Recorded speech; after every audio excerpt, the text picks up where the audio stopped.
Based on the latest report from Stats Canada, 31% of all homes in Ontario and BC are now owned by multi-property owners, meaning those that own two or more properties now make up nearly a third of all homes owned in Ontario and BC. It's no wonder why this real estate boom has led to severe inequality between those that own property and those that don't. Now, 31% may seem high, and no doubt it is. What's really interesting is that if you look at the East Coast, provinces like Nova Scotia and New Brunswick, nearly 40% of all homes are now owned by multi-property owners. 40%. Real estate has been a major moneymaker for those who had access to cheap capital.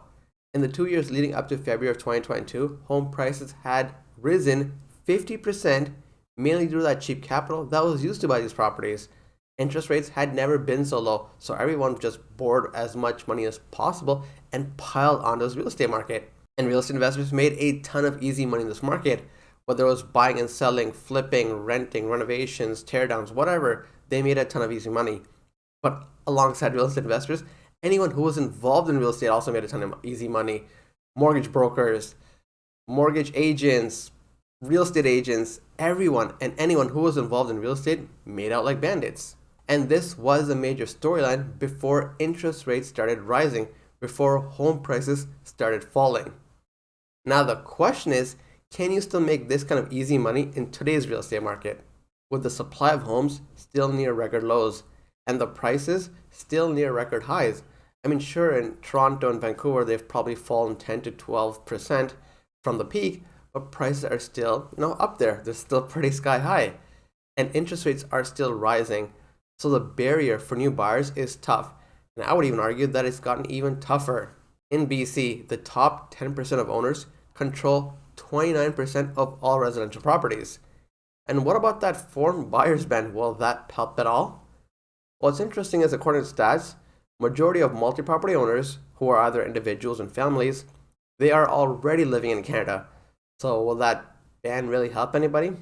I wouldn't put my money on it. And what are the types of properties these multi-property owners own?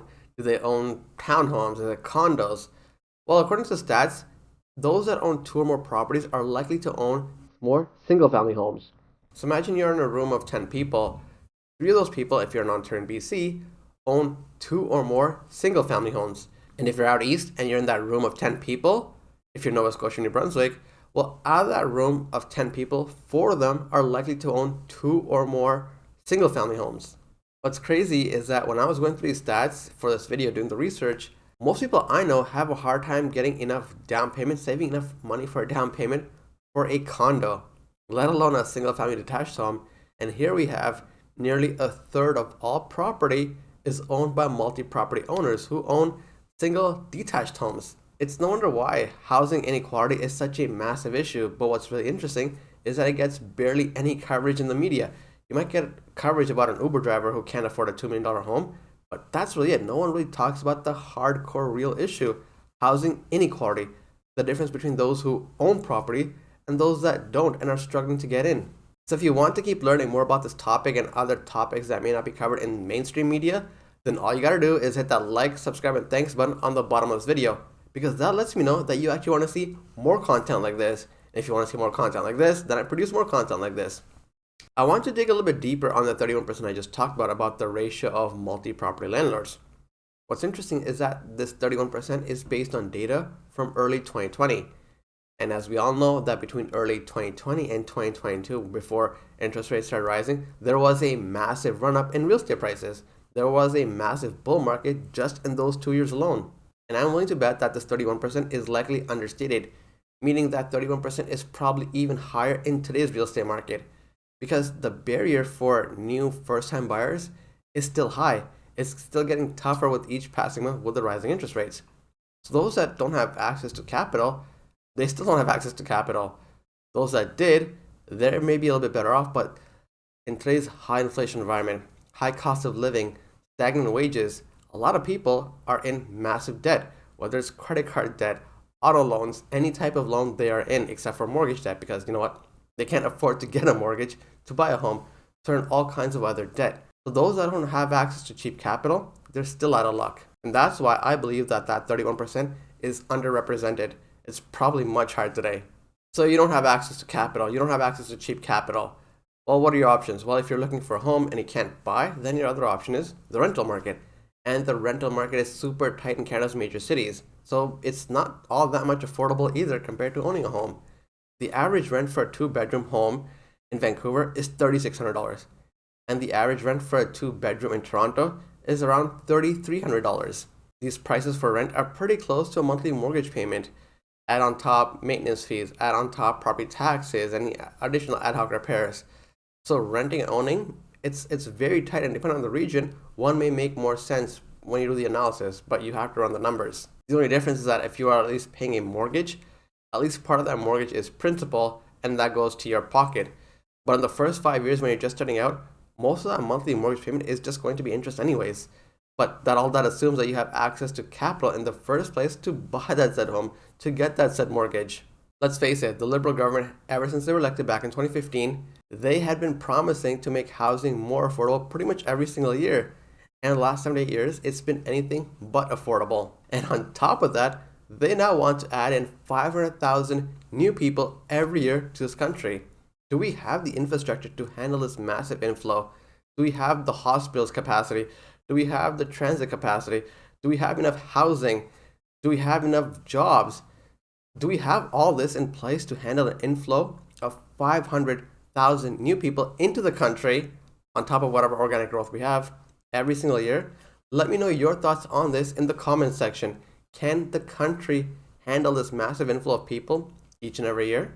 If you have not been able to enter the Canadian housing market since the last decade has been such a massive bull run, especially if you're in certain local regions where prices have gone up 2 times, 3 times, maybe even 4 times in certain hotspot areas. The hope is that in 2023, this is the year that your luck changes. Prices have steadily fallen since last spring, bidding wars are a lot less frequent, and economists are expecting that the Bank of Canada will stop raising interest rates sometime in the first half of 2023. And all those interest rate hikes we have seen so far have added hundreds, if not thousands of dollars onto monthly mortgage payments. So is 2023 the year that your luck, if you want to enter the Canadian housing market, is this the year for you? On the bright side, you no longer have to go into the housing market expecting multiple rounds of bidding wars, nor do you have to put in now unconditional offers. You have the freedom to put in conditional offers. And that's giving a lot of people a little bit more confidence that the market is headed in the right direction at least. But there is this one wild card that's on the horizon, and that has many people talking. One that has the potential to reshape our housing market as we know it. Many are predicting that 2023 will be the year that Canada enters into a recession territory. Now, at this stage in time, it's unclear how severe that downturn will be and how long it'll last. Many companies have been preparing for this upcoming recession by shoring up their cash flows and are going through multiple rounds of layoffs. I would say that there is a chance that Canada's economy nails a soft landing if and when inflation and interest rates stop rising. Now, this scenario would help avoid a recession in Canada. I would say that there's a 25% chance of this happening. Now, the other side is that the downturn can be a lot more severe and can last a lot longer. Now, this will have a much more lasting and strong impact to our economy, our housing market, the job market, everything in between. Probably another 25% chance of happening. And the other 50%? Well, I would say that the other 50% chance is somewhere in between a soft landing and a hardcore severe recession. That's in between. Now, depending on how this recession plays out and how long it's going to last, nonetheless, it's going to have a direct impact on our housing market. Let's say you have a homeowner or even a real estate investor who is over leveraged, meaning they're just getting by, barely making those monthly mortgage payments. In this case, they are on thin ice. Any surprise impacts from this upcoming recession will severely impact their cash flow. And at that point, they're going to do one thing. What's that one thing? Well, they're going to be looking to sell their largest asset on their personal balance sheet, which will be housing. Now, if this happens in mass, that's going to create severe downward pressure on housing prices. As people look to offload their largest asset, which again, in most cases will be housing, they need to secure cash flows to prevent their own personal bankruptcy. Given our current economic conditions, the housing market right now is one of the weakest aspects of our economy. And it's crazy to even talking about this. It's almost unheard of that we're at the situation. Given the fact that for the last 10 years, our GDP and our economy was pretty much held up by those flipping real estate for massive tax-free gains. As of right now, any decrease that we're seeing in housing prices is pretty much offset by the massive rate hikes we've seen so far. For every 50 basis points of an interest rate hike we've seen, that has increased the average monthly mortgage by around $130 per month. So that means for every 50 basis points you saw on your mortgage, an increase, that means you have to find an extra $1,500, $1,600 out of your annual cash flow to service that existing debt. Since the beginning of 2022, rising interest rates have added nearly $1,000 per month more onto your monthly mortgage payment. Multiply that by 12, that's an extra $12,000 a year you have to find to pay for that very same mortgage. Now, if someone's living already paycheck to paycheck, that money is going to be hard to come by. That's going to have severe impacts on monthly budgets. It's going to have severe impacts on monthly cash flows. And on top of your mortgage going up by $1,000 a month, groceries have doubled. The high cost of living is not doing you any favors on top of the increase in your monthly mortgage payment. The biggest headline when it comes to talking about our housing market and where it goes next is interest rates. Because any interest rate hike now or any lasting impact from the hikes we've seen so far will dictate where prices not only go in 2023, but beyond that. The reality is that the housing price correction we've seen so far hasn't baked in all the interest rate hikes we've seen so far.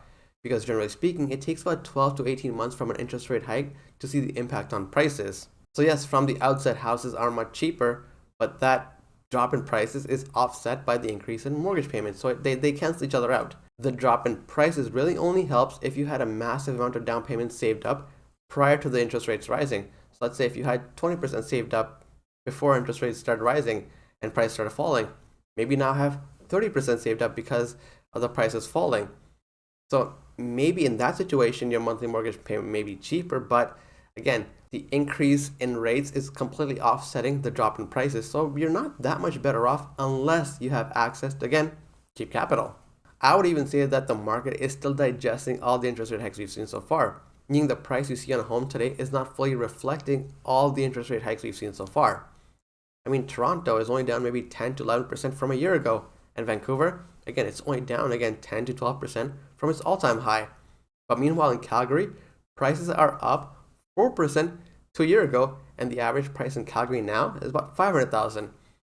So guess where all the priced out buyers from Toronto and Vancouver went? The Prairie provinces have one of the most resilient housing markets in the country, and simply because of the fact they didn't encounter that same level of overvaluation that Toronto did, that Vancouver did. We're facing a very unique situation when it comes to our housing market. We have, in certain regions, an overvalued housing market. We have rapidly rising interest rates. We have sky-high inflation. Incomes have been stagnant. So this makes it very challenging to determine the future direction of where a housing market can go. All we can say is that if A, B, and C happen, this is a potential direction. But really what happens here is anybody's guess because this is uncharted territory. But if you want all the latest news of what's happening in our housing market, you want that analysis, well, all you have to do is just simply stay subscribed to this channel. Canada's banking regulator has been keeping a close eye on these events unfolding as we speak because they have a major impact on our housing market. They're now considering new constraints on mortgage lending simply to protect from the financial shock of whatever happens based on these unprecedented times. The banking regulator simply doesn't want Canada to experience what the US saw in 2007, 2008, 2009, where prices massively fell and people were just underwater mortgages. So they're considering what new avenues can they implement to protect from this financial shock. The main measure we have right now is the stress test, and there are discussions in place on even more measures coming through that will make it even harder to get a mortgage on top of the high interest rates. Here's some of the options that are currently being tossed around. They're looking at a new minimum debt to income ratio. They're looking at your ability to service debt based on income levels. And they're potentially even rethinking the current interest rate stress test. So maybe that changes. The point is that this will make it harder to get a mortgage. And whatever comes out of this discussion and these new constraints on mortgage lending, this will absolutely have an impact on where housing prices go. Even though there was massive pressure on OSFI to lower the stress test simply because interest rates have risen so high so fast, they've held their ground. Not only that, but they're coming back swinging by adding even more measures in place. Wondering how that's going to play out on the Brampton mortgage though. Prices falling for 9 months in a row? That's no joke. Thank you so much for watching and making it to the tail end of this video. I super appreciate the time you spent on this video. I have exclusive offers for you in the links for you to consider. These are products and services that I use on a daily basis, so do me a favor, check them out if you're interested. You might find something you like. And don't forget to hit that like, subscribe, and thanks button on the bottom of this video. That's it for now. I'll talk to you in the comments section.